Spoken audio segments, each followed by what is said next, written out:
Hello, आदाब, नमस्ते, सत श्री अकाल। उम्मीद है आप सब लोग खैरियत से होंगे। दोस्तों, जैसा कि हम सब जानते हैं, मोहम्मद रफ़ी साहब के लिए कहा जाता है कि वो अपने काम को लेकर बहुत संजीदा थे, साथ ही वो बेहद सरल, बहुत नर्म मिजाज के इंसान थे। यही वजह थी कि रफ़ी साहब की कभी किसी से कोई तकरार नहीं हुई, कोई झगड़ा नहीं हुआ। लेकिन एक दफ़ा बी.आर. चोपड़ा साहब का ईगो उनकी परेशानी का सबब बन गया था। हिंदुस्तानी सिनेमा में बी.आर. चोपड़ा साहब एक बड़ा नाम रहे हैं। उनकी बनाई कई फिल्में आज भी याद की जाती हैं। 15 अगस्त 1954 को बी.आर. चोपड़ा साहब फिल्म नया दौर लेकर आए थे। दिलीप साहब, विजयंतीमाला, अजीत, जीवन, जॉनी रोकर जैसे कलाकार इस फिल्म में शामिल थे। नया दौर फिल्म को बहुत पसंद किया गया था। ये फिल्म एक सुपरहिट रही थी। आज बात ये थी कि इस फिल्म के सभी गाने बेहद हिट रहे थे। फिल्म का संगीत O.P. नैयर साहब ने दिया था और इसके सारे गाने रफ़ी साहब ने गाए थे। साथी हाथ बढ़ाना, एक अकेला थक जाएगा, मिलकर बोझ उठाना, साथी हाथ बढ़ाना।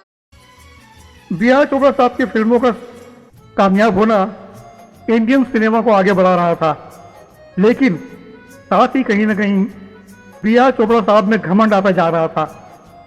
फिल्म नया दौर के बाद उन्होंने डिसाइड किया कि वो अपनी टीम के साथ एक कॉन्ट्रैक्ट साइन करेंगे, जिस कॉन्ट्रैक्ट के तहत वो आर्टिस्ट, वो कलाकार किसी दूसरे प्रोड्यूसर डायरेक्टर के साथ काम नहीं कर सकते।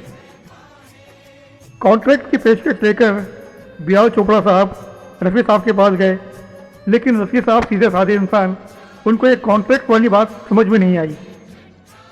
रफ़ी साहब ने बहुत इज्जत के साथ बी.आर. चोपड़ा साहब से कहा, मैं आवाम की आवाज़ हूँ, जनता की आवाज़ हूँ और मैं सबके लिए गाऊंगा।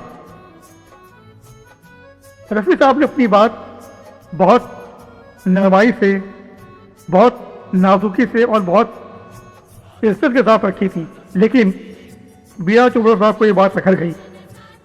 उन्होंने अपनी फिल्मों में रफ़ी साहब को न लेने का फैसला किया। साथ ही उन्होंने दूसरे प्रोड्यूसर डायरेक्टर से भी ऐसा करने के लिए कहा। उनका मानना था कि वो अपनी फिल्मों से एक नया रफ़ी खड़ा कर देंगे, एक नया रफ़ी पैदा कर देंगे।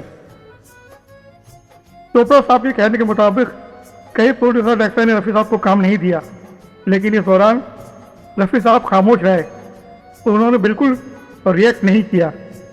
रफ़ी साहब को भले ही काम मिलना कम हो गया हो, लेकिन उनके जैसी आवाज़ किसी और के पास नहीं थी। धीरे धीरे बी.आर. चोपड़ा की बातों को दरकिनार करते हुए प्रोड्यूसर, डायरेक्टर ने रफ़ी साहब को लेना शुरू कर दिया। बी.आर. चोपड़ा साहब ने कई गायकों को तलाशने की कोशिश की, लेकिन कहीं ना कहीं वो समझ गए थे कि वो गलत फैसला कर बैठे हैं। बी.आर. चोपड़ा साहब के भाई यश चोपड़ा साहब ने जब फिल्म वक्त बनाने का फैसला किया, तो उन्होंने अपने भाई से पूछा कि क्या वो सिंगर के तौर पे रफ़ी साहब को ले सकते हैं। बी.आर. चोपड़ा साहब ने दिल में पत्थर रख के हामी भर दी। 30 जुलाई 1965 को फिल्म वक्त रिलीज हुई और इसमें रफ़ी साहब का एक गाना था, जिसकी हर लाइन बी.आर. चोपड़ा साहब के लिए करारा जवाब थी। वो गाना था, वक्त से दिन और रात, वक्त से कल और आज, वक्त की हर शय गुलाम, वक्त का हर शय पे राज। वक्त से दिन और रात, वक्त से। रफ़ी साहब ने बिना कुछ कहे सिर्फ अपने गाने से बी.आर. चोपड़ा साहब को करारा जवाब दिया था। साथ ही ये भी साबित हो गया था कि वक्त के आगे सब छोटे हैं।